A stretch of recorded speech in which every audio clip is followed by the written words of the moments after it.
tanto esperado, é tempo de realizar. Amém? Mas não sou eu que vou pregar. Hoje é o nosso grande amigo Underline, Nobre. É isso mesmo? É Nobre. Então levante-se. Receba ele com uma grande salva de palmas. Mais forte. Pai, nós queremos agradecer pela vida do Underline. Obrigada, Senhor Jesus, porque Tu és bom e a Tua misericórdia nos presenteia com pessoas especiais. Pessoas nobres, na Sua nobreza nos edifica. Então, obrigado por essa palavra, obrigado pela sua família, pela Raquel, seus filhos. Obrigado porque eles são instrumentos que estão sendo potencializados para conquistar uma terra que se chama sua para esta família, em nome de Jesus. Amém. É contigo. Obrigado, pastora. Aleluia. Aplauda aí o Senhor, irmãos. Obrigado aí pela oportunidade, obrigado pela recepção.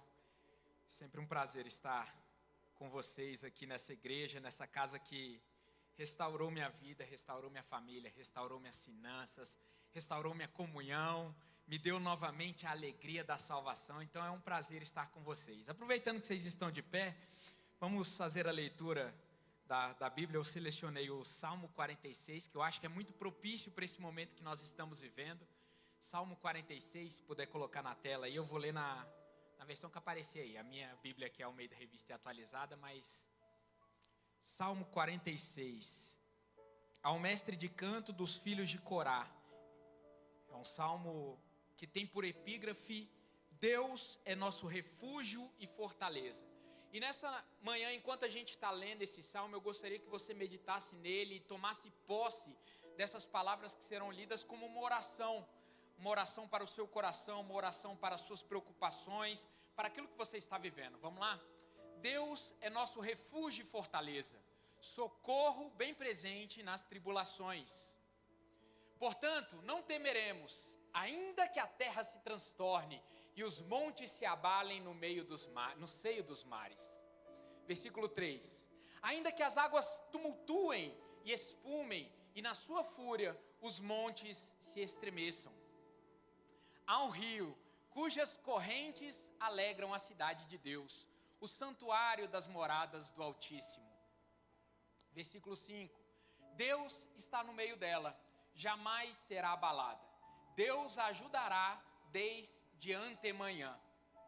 Próximo. Bramam nações, preste atenção porque isso faz muito sentido com o que nós estamos vivendo atualmente. Bramam nações, reinos se abalam, Ele faz ouvir a sua voz e a terra se dissolve. Aleluia. Próximo. O Senhor dos exércitos está conosco. Vamos repetir isso juntos, irmãos? O Senhor dos exércitos está conosco. O Deus de Jacó é o nosso refúgio. Vinde, contemplai as obras do Senhor, que assolações efetuou na terra. Ele põe a termo à guerra até os confins do mundo. Quebra o arco, despedaça a lança, queima os carros no fogo, aleluia. Aquietai-vos, diz o Senhor, e sabei que eu sou Deus. Ele é exaltado entre as nações, Ele é exaltado na terra, aleluia. Vamos repetir esse último versículo juntos. O Senhor dos exércitos está conosco. O Deus de Jacó é o nosso refúgio. Aleluia! O Deus de Jacó é o nosso refúgio.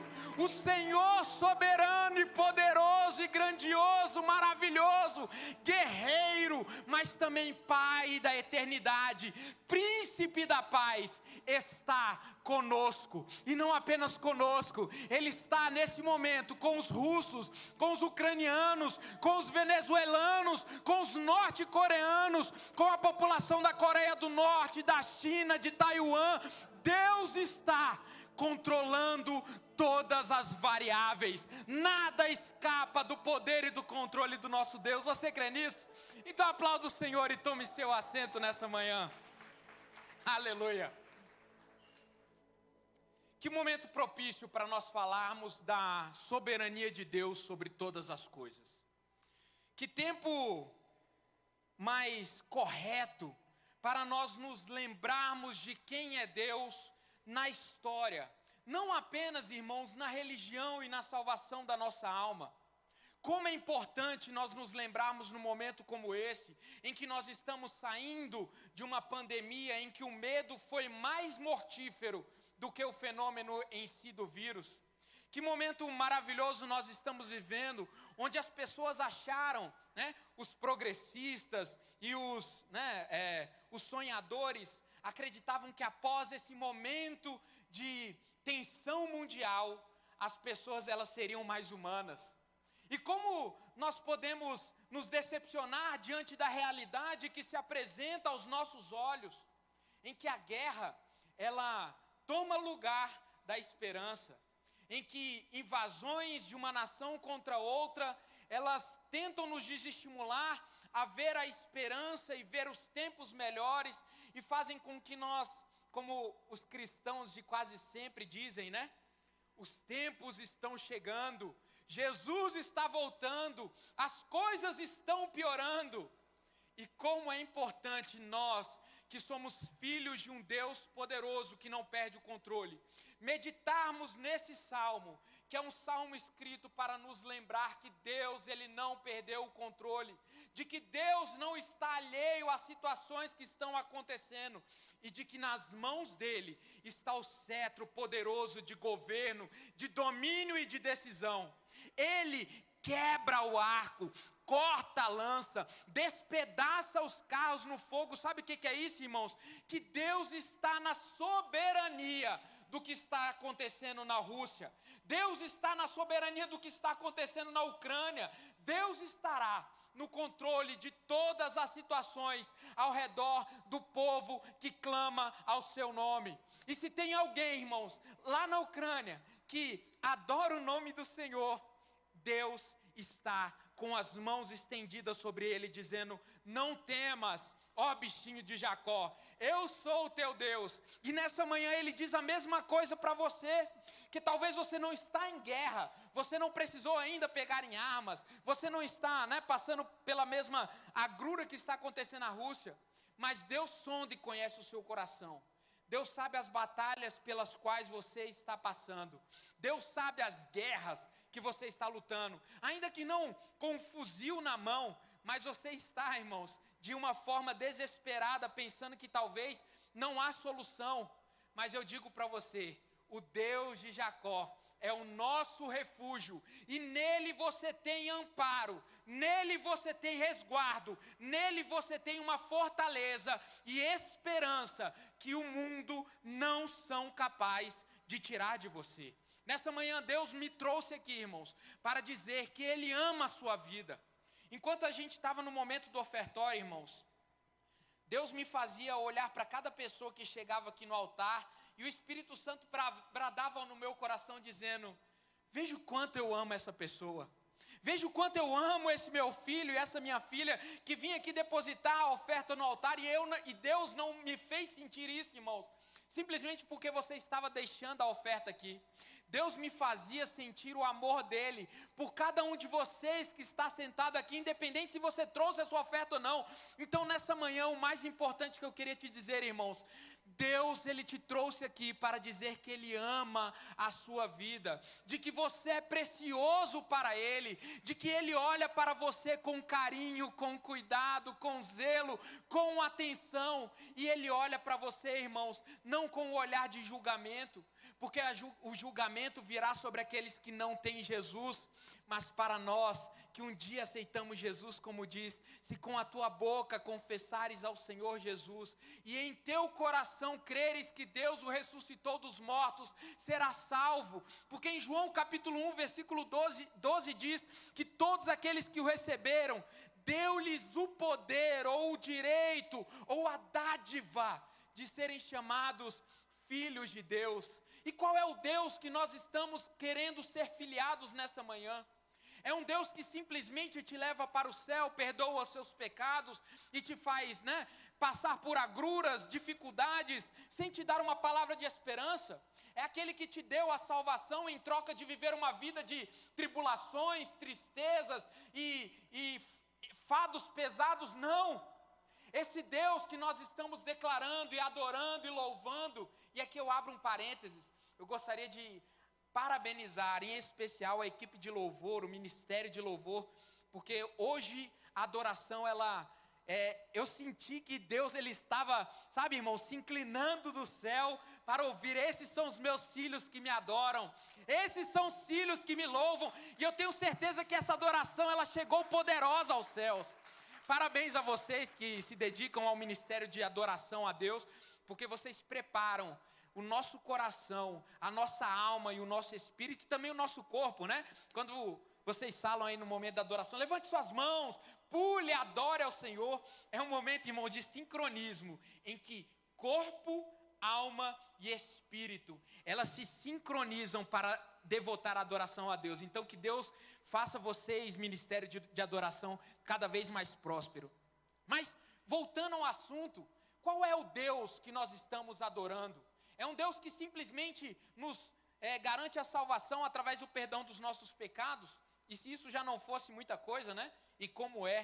Porque Jesus, Ele morreu na cruz para fazer algo por nós que nós não tínhamos capacidade de fazer. Você, pela sua capacidade, irmãos, pelo seu caráter inabalável, pela sua ética moral, pela sua forma de conduzir os seus negócios, por mais que você seja bondoso, caridoso, que você dê ofertas e dízimos e esmolas, nada do que você fez ou faz de bom seria suficiente para pagar o peso da culpa, da indiferença que nós, seres humanos, criamos com o nosso Deus. Porque a salvação, ela não vem por mérito, ela não vem por capacidade ou por quanto você é bom. A salvação veio porque o preço foi pago por Jesus na cruz, quando Ele disse, tetelestai, está consumado, em que Ele abriu os braços, com pregos enfiados nas suas mãos ou nos seus pulsos, para, de forma explícita, levantado a mais ou menos 3 metros de altura, estar de braços abertos para receber todos aqueles que se achegam a Ele. Ei, Jesus nessa manhã está de braços abertos para receber a sua vida, para ouvir o seu clamor, porque enquanto Ele estava, irmãos, sangrando na cruz do Calvário, Ele ainda teve a sensibilidade de dizer, Pai, perdoa-lhes, porque eles não sabem o que fazem. Não apenas isso, Ele olhou para Maria e para João, o seu discípulo amado, que estavam aos pés da cruz, e sensibilizado, ainda que sofrendo, de dizer para Maria, mulher, eis aí o teu filho, filho, eis aí a tua mãe. Sabe o que isso nos mostra, irmãos? Que Jesus, mesmo no momento de mais sofrimento que Ele tinha, em que Ele estava carregando o peso do pecado da humanidade inteira, o peso do seu pecado de ontem, de hoje e de amanhã, somado com o pecado da sua esposa, dos seus filhos, do seu tataravô e dos seus bisnetos, tataranetos, todo o peso da culpa, do pecado, da vergonha estava sobre Jesus naquele momento. E ainda assim, o nosso doce e amado Jesus teve a capacidade de se importar com os sentimentos daqueles que estavam lá. Enquanto Jesus carregava a sua cruz pesada, e quando Ele caía algumas vezes, e que as mulheres viam, né, Jesus e choravam, e limpavam o rosto de Jesus com um pano, Ele ainda sim teve a sensibilidade de lançar uma palavra para elas. Ei, agora que Jesus não está mais crucificado, agora que Jesus não está mais com uma coroa de espinhos na sua cabeça, mas uma coroa de glória, de honra, de poder e autoridade. Agora que Jesus não está mais sangrando numa cruz, no madeiro, mas está sentado à direita de Deus Pai Todo-Poderoso. Agora que Jesus não está mais carregando o fardo do pecado, o fardo da culpa e da ignomínia que Deus colocou sobre Ele, como diz em Isaías 53, mas Ele está em todos os lugares, tratando os corações dos seus filhos, aproximando os corações dos filhos aos pais, das esposas aos esposos, dos parentes aos outros parentes. Nesse momento, se Deus naquele momento de dor, Ele se importava com você e não parou de se preocupar nem um segundo com a sua vida, imagine agora que Ele está nos céus, onde a Bíblia diz que nós temos um advogado, alguém que intercede por nós junto ao Pai. Ei, você tem alguém que se preocupa com você. Você tem alguém que te ama e quer ver que a sua vida seja boa, perfeita e agradável. Ele quer que o reino, que não é comida mais bebida, mas alegria, justiça e paz, seja estabelecido nos seus relacionamentos. Deus quer que a paz que excede todo entendimento e que o mundo não pode tirar, alcance a sua casa, alcance a sua família, os seus filhos, onde quer que você esteja, onde quer que você coloque a planta dos seus pés. Deus diz: eu estou com você. Eu não te abandono, porque você é amado por mim. Você pode se achar uma ovelha perdida, você pode achar que você é indigno, mas não, Jesus morreu para que você fosse chamado de filho amado de Deus. Você é alguém com que Deus se importa nessa manhã. E por isso, nesse momento eu gostaria de lembrar isso para você. Não era o tema, principal, e não é o tema principal, mas enquanto nós estávamos aqui adorando, com os nossos dízimos e as nossas ofertas, Deus me fazia ver o amor dele por cada um de vocês. Então, se Satanás ele te enganou nessa manhã, dizendo que você não é amado pelo que você fez, ou pelo que você ainda está pensando em fazer, o amor dele, a misericórdia, a piedade e a mão estendida dele te alcança nessa manhã. Arranca do seu coração o peso da culpa, o peso do pecado, o peso da tristeza e da vergonha, e coloca no lugar dele um fardo e uma paz que o mundo não pode tirar. Você é amado do Pai. Coloque a mão no seu coração e repita, se você entendeu, se você acredita que Deus, ele é um Deus bondoso. Diga assim: eu sou amado do Pai. Jesus me ama. O Espírito Santo me consola. Aleluia. A obra da cruz, irmãos, ela foi completa. E na descida do Espírito Santo, em Atos capítulo 2, ela trouxe não apenas a salvação, mas o poder de emitirmos esse mandamento do amor para todas as pessoas. Portanto, quando a gente lê esse Salmo 46, e a tendência de nós, igreja, atualmente, acharmos que nas crises, nas tribulações, nas pestes, nas guerras, é porque o mundo está ficando pior. E durante algum tempo na minha caminhada cristã, eu também tive essa impressão. E se eu pudesse perguntar para você, irmãos, para a gente começar a mudar esse entendimento e saber que Deus, ele não perdeu o controle, e o controle dele não está indo em direção à piora, à destruição, mas está indo em direção a um futuro glorioso, a um futuro em que o reino de Deus será estabelecido e que todas as nações, elas se dobrarão diante de Deus e clamarão a um Deus poderoso, porque a Bíblia diz que todo joelho se dobrará, toda língua confessará que Deus é o Senhor. E nós estamos caminhando não para um momento de destruição, para um momento de derrocada ou de falha do Evangelho, não. Nós estamos caminhando para um momento de triunfo da mensagem da cruz, em que diz: arrependam-se porque é chegado o reino de Deus.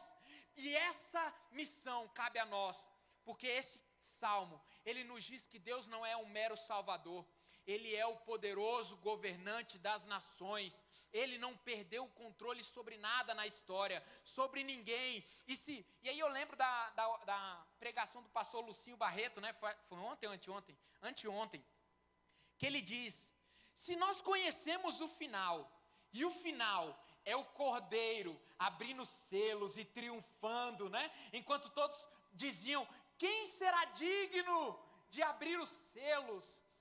E João começava a chorar, porque ele não sabia. De repente apareceu um leão, como que um cordeiro, e ele diz: eu sou digno de abrir.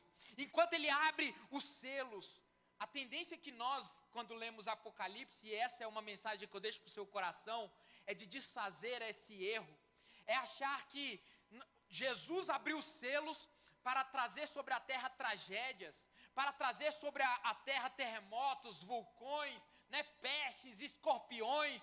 Não, irmãos, essa não é a mensagem do livro de Apocalipse. A mensagem do livro de Apocalipse é que enquanto Deus desata os selos, enquanto Ele derrama as taças, enquanto Ele toca os sinos, as trombetas, melhores dizendo, isso não representa a tragédia, isso representa que Deus está retomando o controle que era e é sempre dele, em que Ele está retomando o controle e fazendo com que os filhos deles sejam honrados. Deus, enquanto está desatando os selos, tocando as trombetas e desatando os selos e as taças, né? Selos, trombetas e taças. Esses três simbolismos representam a vitória do Cordeiro que foi morto e reviveu, mas não apenas isso, representa a vitória do governo de Deus e o governo da igreja, irmãos, aqueles que chegam diante deles com uma veste branca, limpa e com palmas nas mãos, dando glórias a Deus, dizendo: Santo, Santo é o Senhor. Você estará lá, eu estarei lá, nós estaremos lá, governando com Cristo. E esse governo é dado para nós hoje, igreja do Senhor, porque o Senhor Jesus disse que as portas do inferno não prevaleceriam contra a sua igreja. Sabe quem é a igreja de Jesus? É você e eu. Quem é a igreja de Jesus? Levante a mão. Essa mão levantada está dizendo que Deus está colocando sobre as suas mãos um cetro de justiça, uma espada poderosa, para que você possa golpear contra as portas do inferno, derrubar os grilhões que te prendem e estabelecer o governo de Deus nessa terra. Você é um emissário, aleluia. Aplauda o Senhor nessa manhã.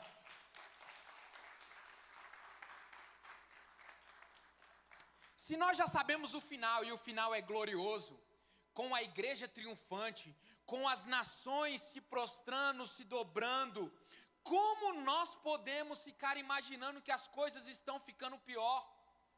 Se nós passássemos a ver as coisas, não como pintam para nós, mas como a Bíblia pinta para nós, e como a Bíblia diz, de Gênesis a Apocalipse, que Deus, Ele é um Deus amoroso, que Deus, Ele é um Deus poderoso, que Deus é um Deus que corrige o pecado, a transgressão, até a 4ª geração, mas Ele abençoa aqueles que o amam até a 100ª geração. Nós temos que ver, irmãos, e ajustar as lentes do nosso coração, da nossa alma, para ver essas situações de crise, não como o fim dos tempos, né? Embora Deus virá um dia, Jesus virá um dia, mas diferente do que eu acreditei muito tempo. E se você tiver curiosidade para entender um pouco que essa visão que a comunidade das nações abraça, sugiro que você leia o livro Escatologia Vitoriosa, da nossa comunidade Chara. E um outro livro que eu me amparei para trazer essa mensagem, não de calamidade para você, mas de esperança, é um livro da Launa de Silva, né, esposa do Stephen de Silva, Vencendo o Medo. Que são 2 livros que mostram, irmãos, como tragédias, crises, né, que nós vivemos, não são situações em que mostram que o mundo está piorando, pelo contrário, são situações que fazem com que o povo de Deus, ele tenha a capacidade de mostrar a sua intimidade com Deus e o poder que Deus deixou para a sua igreja, para vencer o mal. E a Bíblia está repleta de exemplos como esses, irmãos, de pessoas, homens e mulheres, como eu e você, que em situações de crise, em situações de desesperança, em situações de tragédia, conseguiram, através da sua fé, serem levantados como um estandarte, como um baluarte, como um atalaia, para Deus trazer a esperança, o renovo da paz sobre as vidas. Quer um exemplo? Davi. Lá em Gênesis, melhor dizendo, em 1 Samuel, né, acho que capítulo 14, nós vemos o exemplo de Davi em uma situação em que o povo de Deus estava amedrontado, o povo de Deus estava acuado, sem direção, porque os filisteus tinham gigantes ao seu redor, e eles estavam já há alguns dias sem esperança, porque o exército dos filisteus parecia mais amedrontador. O exército dos filisteus parecia mais aguerrido, mais amedrontador, mais violento. E além disso, eles tinham um grande gigante chamado Golias. E esse Golias, ele desafiava o povo de Deus, dizendo: vocês são fracos. O Deus de vocês abandonou vocês. E para provar como vocês não são dignos, eu peço para que vocês levantem alguém, uma pessoa, para lutar comigo. E se essa uma pessoa prevalecer, eu e o meu exército nos retiraremos. Mas se essa uma pessoa perder para mim, vocês se submeterão. Que situação difícil, irmãos. Toda a população de Judá, de Israel, entregue nas mãos de um exército contrário, e todos os homens e mulheres com os seus corações amedrontados. Mas bastou aparecer Davi, que foi um homem segundo o coração de Deus, que tinha conhecimento de quem era Deus na sua vida, porque ele tinha a vivência de vencer o medo quando ele enfrentou o leão e o urso. Davi era alguém que foi colocado naquele tempo para se levantar diante da afronta, diante da vergonha, diante do medo e dar esperança aos corações de todos aqueles que estavam amedrontados. Ei, Deus levanta nessa manhã homens e mulheres, eu e você, com o coração de Davi, que tem intimidade, que tem conhecimento, que tem comunhão com Deus, de forma de que a sua palavra, as suas ações e o seu viver resplandecerão no mundo de trevas, para trazer luz, para trazer esperança, para trazer coragem para aqueles que estão amedrontados. Ei, o medo é a ausência de intimidade com Deus. A Launa de Silva, ela diz que o que afugenta o medo é a prática cotidiana de conhecer a Deus, ouvi-lo e viver conforme a sua palavra. Sabe o que estimulou Davi a vencer o medo naquela situação? A dizer, não é o fim, não é chegado o fim, mas esse é o momento de Deus triunfar sobre os nossos inimigos. Sabe o que foi isso? Foi Davi ter conhecimento e intimidade com Deus nas pequenas coisas. Enquanto ele cuidava das ovelhas da sua família e aparecia adversidades, Davi, ele estava tocando a sua harpa, cantando louvores a Deus, e quando aparecia o leão ou o urso, eu tenho certeza que o coração de Davi estremecia, mas ele olhava para aquelas ovelhas, irmãos, como Deus olha para os seus filhos, e isso encorajava Davi. Sabe o que é mais interessante para nos motivar, nos encorajar? É nós olharmos as coisas não com os olhos do mundo, mas olharmos as coisas com os olhos de Cristo, os olhos de Deus, que é um olhar de misericórdia, mas também de autoridade e poder. Quando Davi via um leão chegando-se perto das suas ovelhas, eu imagino que Deus colocava nos olhos de Davi a mesma autoridade que Deus tem quando o inimigo chega diante de algum dos seus filhos, e Deus diz, no meu ungido você não toca, Satanás. No meu ungido, no meu filho, você não tocará. E Deus, ele despedaça o inimigo. Deus, ele lança o arco no fogo, queima os carros no fogo, por amor dos seus filhos. E Davi era alguém que tinha essa mesma percepção. E eu tenho certeza que Deus está colocando essa percepção em você nessa manhã. Porque primeiro ele disse que você é amado. Ele fez você entender que você é amado. Assim como Davi amava as suas ovelhas, tocava a harpa, né, para elas ficarem mais calmas. Mas quando aparecia o perigo, Davi se mostrava como um poderoso guerreiro.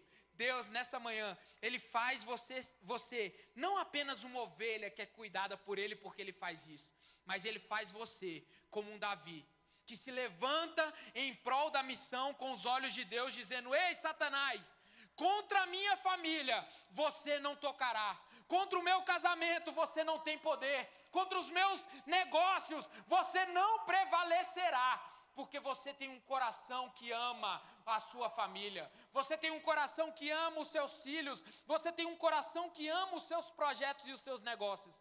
E assim como Davi tinha intimidade com Deus para expulsar o leão e o urso, e apenas com uma pedra e uma funda derrubar aquele gigante, Deus coloca nas suas mãos a autoridade e a capacidade para lutar e vencer as batalhas que se aparecerem e apresentarem diante de você. Os seus lábios serão uma arma poderosa. Aplauda o Senhor.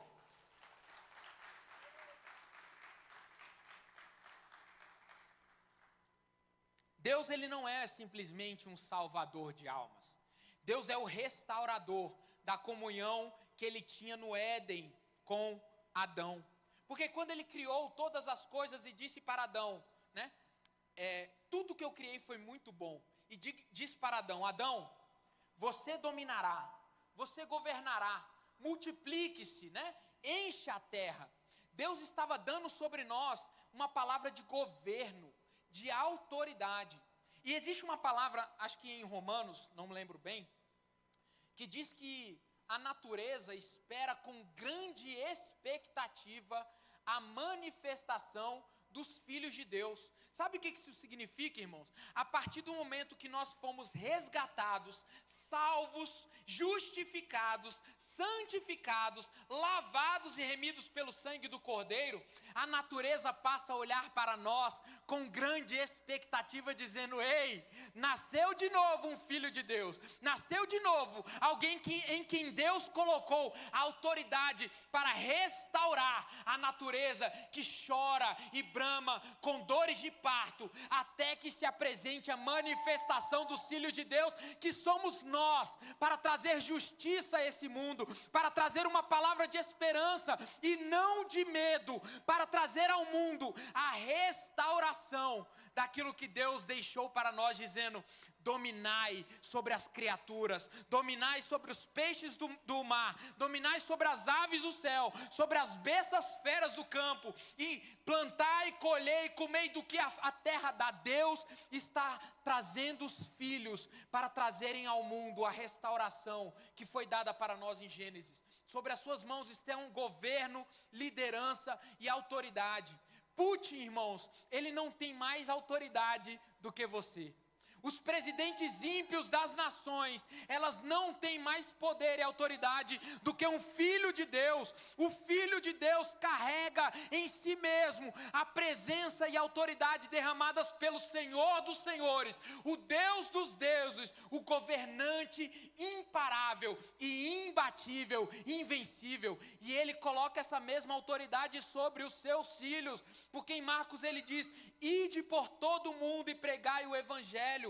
Aquele que crer e for batizado será salvo, porque em meu nome vocês pisarão em escorpiões e serpentes, em meu nome vocês tomarão coisas mortíferas e não lhes fará mal algum, em meu nome vocês expulsarão os demônios da guerra, da discórdia, da violência, da agressão, porque em nossas mãos está o Espírito Santo, conosco está o Deus de Jacó, o Senhor é o nosso refúgio e fortaleza. E nos momentos em que você está triste, se sentindo menos poderoso do que essa palavra diz que você é, o Senhor, ele traz para você o Salmo 91, que debaixo das asas dele, ele te cobre.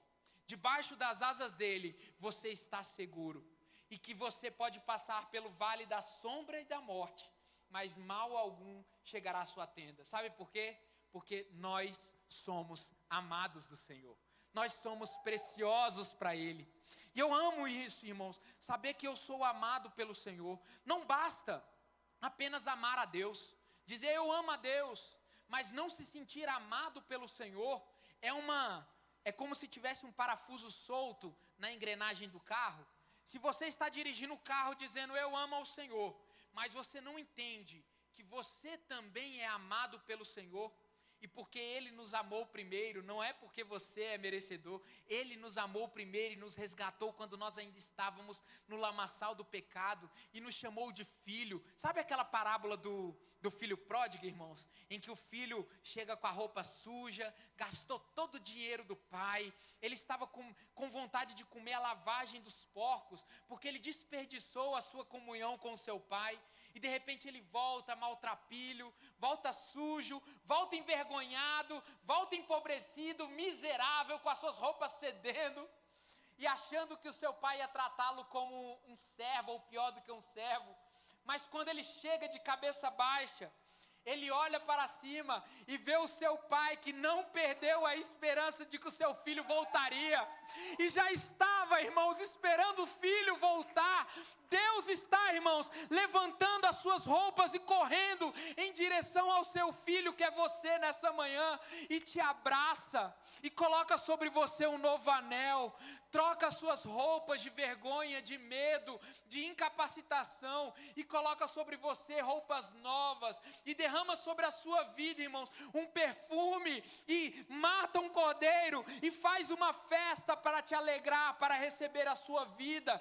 Você é recebido com alegria no reino dos céus. Não importa o que você fez, não importa o que você viveu, Deus te chama para viver uma nova vida com Ele, e essa nova vida é muito maior, é muito melhor, e é muito maior do que você viveu algum dia na sua vida. Ei, o Pai coloca sobre nós uma veste branca, de pureza, de santidade, e coloca sobre nós um anel de autoridade, em que diz: você não é qualquer um, você não é esquecido, você não é envergonhado, você é meu filho, e como filho você tem poder, como filho suas palavras, elas alcançam o seu propósito. Portanto, irmãos, para nós caminharmos para o fim, eu quero te estimular a imaginar, se você ainda não acreditou que Deus ele não está perdendo o controle, e de que as coisas não estão caminhando para a tragédia, para a calamidade,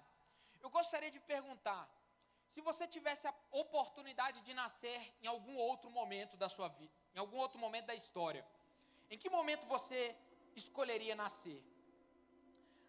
Existe uma pesquisa que diz que 55%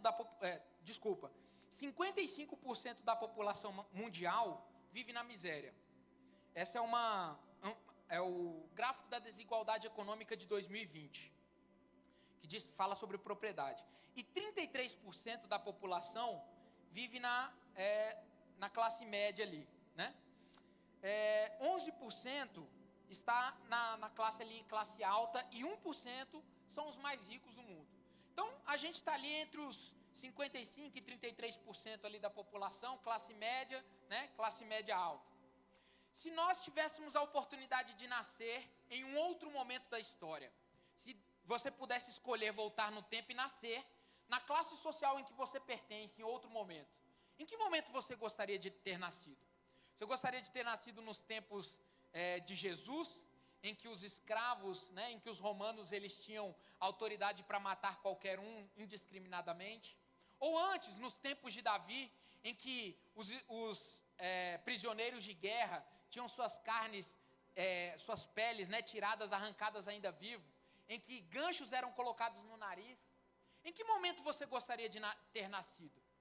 Se você me disser que você gostaria de ter nascido, por exemplo, na Idade Média, em que a peste bubônica, ela matou 50 milhões de pessoas, ou se você gostaria de ter nascido na época da peste negra, né, que é mais ou menos a mesma coisa, que matou também 50 milhões de pessoas, você poderia dizer: não, eu gostaria de ter nascido na época da Idade Média, né, dos feudos, onde as pessoas, elas não tinham escovas de dente, não tinham Coca-Cola. Ó, irmão, só por isso eu já queria ter nascido no tempo de hoje, né, da Coca-Cola. Estou brincando, não sou coca-colatra não.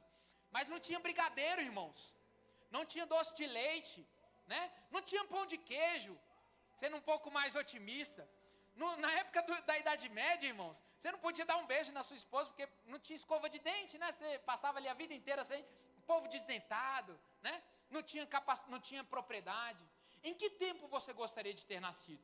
Você gostaria de ter nascido nos tempos anteriores do tempo judaico, né? Na época de Abraão, Isaac e Jacó, em que as pessoas elas viviam em segurança?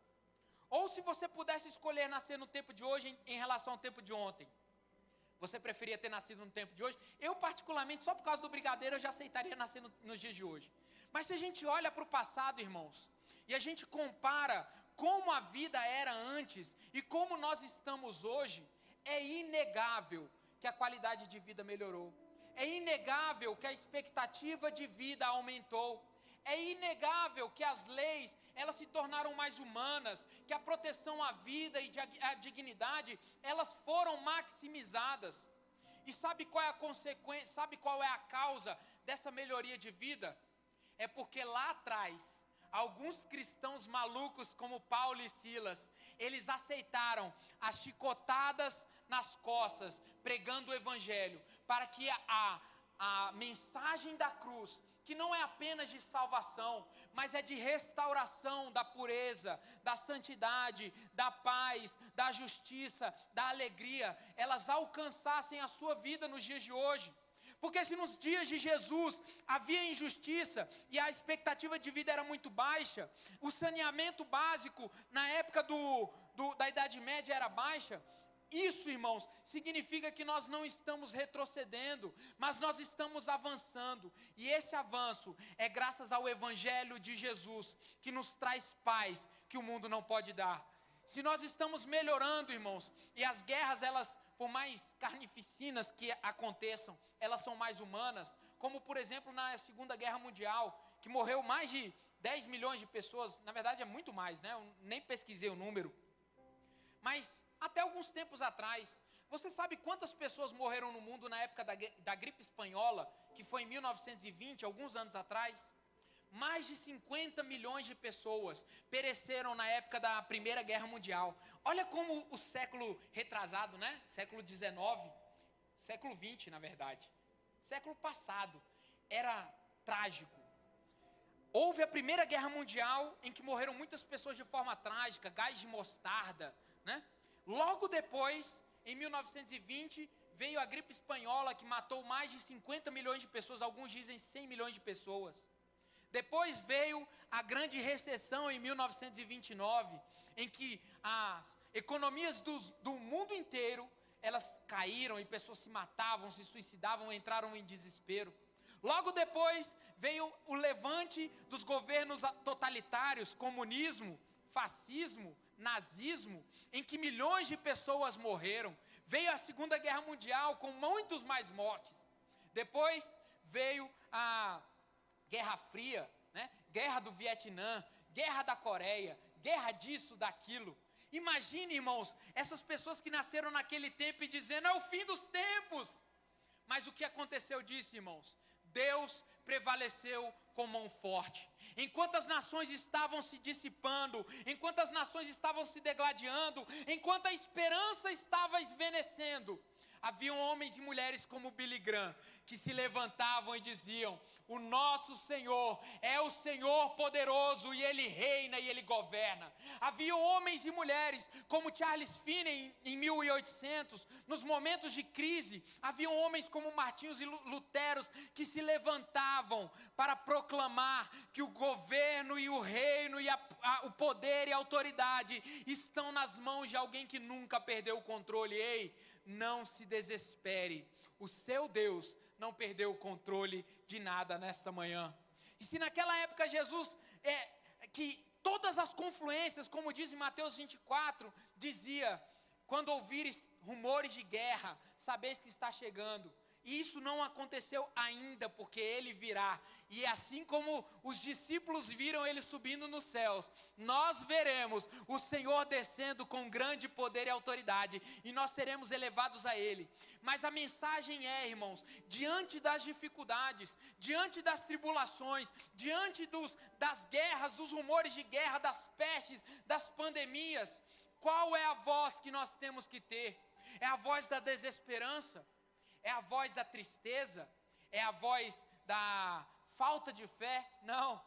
A voz que nós temos que ter é a voz do Salmo 46. Ei, povos, nações, essa pandemia, ela revelará a glória de Deus na vida dos filhos deles. Ei, filhos de Deus, ei nações, ei reinos, povos, ei África, ei Venezuela, ei China, ei Rússia, essas situações, elas revelarão que o nosso Deus poderoso, Ele tomará o controle, a direção, e Ele restabelecerá a vontade dEle para os seus filhos, porque se tem um filho dEle naquele local, Deus não perdeu o controle. Se há um filho dele nessa igreja, Deus estará cuidando dela. Deus está cuidando da Venezuela e de todas as outras nações, porque o meu Deus é o Deus de Salmo 46. O Deus poderoso que não perde uma batalha. Coloque-se de pé nessa manhã, meus amados. Seja persistente e paciente. Você não come a fruta no mesmo dia em que planta sementes. Talvez as suas sementes nessa manhã que você tenha plantado, elas estão deixando você. E eu gostei muito de um louvor, né? O louvor, hoje, como eu disse, foi espetacular. E quando eles cantaram, a primeira canção foi aquela: Teu é o reino e a glória. Para quando? Para ontem? Para sempre. Teu é o domínio e o poder. Amém. O reino, o poder e o domínio são do nosso Deus. Ele não perdeu o controle sobre a sua vida. Entenda uma coisa: Deus trabalha simultaneamente, harmoniosamente, mas independente, em duas esferas. A coletiva, que é a nacional, que é a de nações e povos, mas ao mesmo tempo, Deus trabalha de forma personalíssima. Pode ser que na Ucrânia, em situação coletiva, a situação esteja catastrófica, mas eu tenho certeza que individualmente Deus está derramando bênçãos, Deus está derramando favor. Assim como, não sei se vocês viram o vídeo daquele caminhão, né, daquele carro de combate que passou por um carro à paisana, né, que estava um idoso e ele sobreviveu. Sabe, embora Deus esteja julgando as nações, individualmente Ele está levantando filhos poderosos e amados. Embora Deus esteja tratando o coletivo, como Ele tratou com Israel, mandando para a Babilônia, Deus está levantando Jeremias, Isaías, Deus está levantando Oséias, Deus está levantando Davi individualmente, estendendo a sua mão, dizendo: embora a nação esteja sendo julgada, contigo o negócio é eu cuidando de você, porque você está cuidando das minhas coisas. Ei, se você está passando por alguma situação coletiva que seja desfavorável, entenda: Deus, Ele pode guardar a sua vida, Deus pode guardar a sua história e fazer de você um Davi poderoso nesta manhã. Pai, eu te agradeço, porque o Senhor não perdeu o controle de nada. E eu te apresento a vida dos teus filhos, Pai, que a partir desse momento se sentirão amados por Ti, carregarão o peso do amor e não da culpa, carregarão o peso da fé e não do medo, carregarão em seus corações a autoridade que vem direto do Espírito Santo para proclamar às nações que o governo e o domínio e o poder e a autoridade estão nas mãos do Senhor e que Ele está fazendo uma grande obra. Não vê em você, tanto nós somos dores das boas novas de Cristo. Se você acredita nisso, se você acredita, adore mais um pouco ao Senhor nessa manhã.